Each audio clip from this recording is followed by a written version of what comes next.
সেই সূত্রের সাহায্যে কিন্তু ম্যাজিক বর্গ সংখ্যা আমরা বের করতে পারি। তাহলে কিভাবে আমরা বের করব তাই আমরা দেখি প্রিয় বন্ধুরা। চলো আমরা সূত্রটি দেখি প্রিয় বন্ধুরা। এখানে দেখা হয়েছে, দেখো 3, 4, 5 ক্রমের ম্যাজিক বর্গ সংখ্যা নির্ণয়। আচ্ছা, আমাদের সূত্রটি হচ্ছে, দেখো এখানে সূত্রটি হচ্ছে এই সূত্রের সাহায্যে আমরা কিন্তু যে কোনো সংখ্যা আমরা ম্যাজিক সংখ্যা আমরা বের করতে পারি।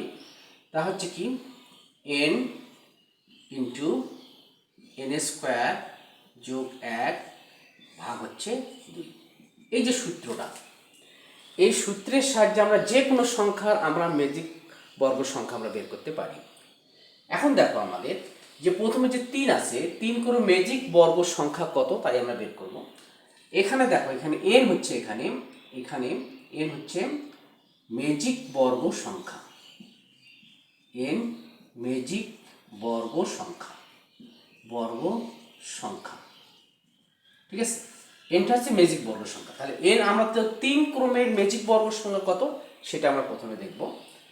দেখো এখানে n এর মান কিন্তু আমাদের এখানে কত আসলে, এখানে 3। n এর মান যদি আমরা 3 যদি বসাই তাহলে 3 স্কোয়ার প্লাস 1 ভাগ হচ্ছে 2। আমরা n এর মান কি বসালাম এখানে 3।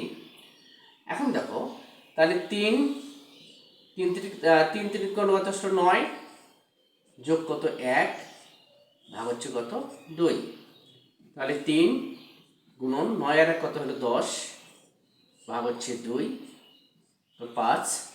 তাহলে কত আসলে এখানে 3 5 15।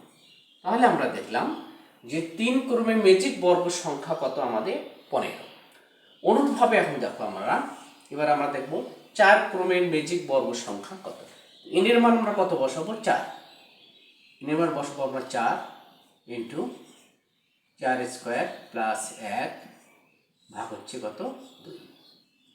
তাহলে এখন দেখো আমাদের 4 উপরে স্কোয়ার কত 4 4 16 যোগ 1 ভাগ হচ্ছে কত 2।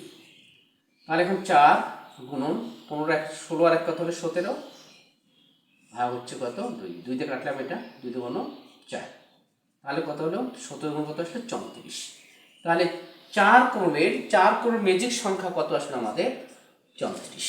প্রিয় বন্ধুরা, এমনভাবে আমরা 5 ক্রমের ম্যাজিক বর্গ সংখ্যা আমরা বের করতে পারি। অতি সহজে আমরা বের করব 5 ক্রমের ম্যাজিক বর্গ সংখ্যা আমরা বের করব। এখন একটু বিষয় নিই।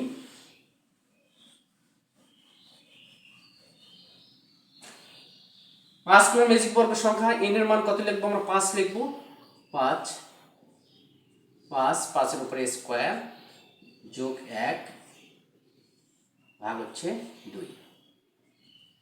এখন দেখো 5 এর উপরে 5 5 25 যোগ হচ্ছে 1 ভাগ হচ্ছে কত 2। তাহলে এখানে 5 গুণন 25 আর 1 কত 26 নিচে 2 আর কাটলাম এখানে 26 13 5 13, তাহলে কত আসলে 65। আমাদের 5 ক্রমের ম্যাজিক সংখ্যা হলো কত আমাদের 65।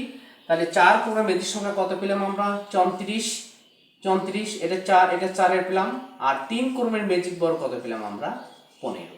প্রিয় বন্ধুরা, ঠিক এভাবে আমরা যে কোনো সংখ্যার ম্যাজিক সংখ্যা আমরা বের করতে পারবো। প্রিয় বন্ধুরা, তাহলে এই যে সূত্রটা আমি তোমাদের দেখালাম n into n square plus 1 ভাগ হচ্ছে 2, এই সূত্রের সাহায্যে যে কোনো সংখ্যার ম্যাজিক সংখ্যা আমরা বের করতে পারবো। আর nটা হচ্ছে আমাদের ম্যাজিক বর্গ সংখ্যা। n এর মান আমাদের 7 এর যদি ম্যাজিক বর্গ সংখ্যা নির্ণয় করি তাহলে n এর মান 7। আর যদি 8 এর ম্যাজিক বর্গ সংখ্যা যদি নির্ণয় করি n এর মান হচ্ছে 8। অনুরূপভাবে যে কোনো সংখ্যার আমরা ম্যাজিক সংখ্যা অতি সহজে আমরা বের করতে পারবো। প্রিয় বন্ধুরা, নিশ্চয়ই তাহলে তোমরা বুঝতে পেরেছো। আর যদি ভালো লাগে তাহলে বন্ধুদের মাঝে অবশ্যই শেয়ার করবে। তাহলে আজকে এই পর্যন্তই। পরবর্তী ক্লাসে তোমাদের সঙ্গে আবার দেখা হবে ইনশাল্লাহ। আসসালামু আলাইকুম।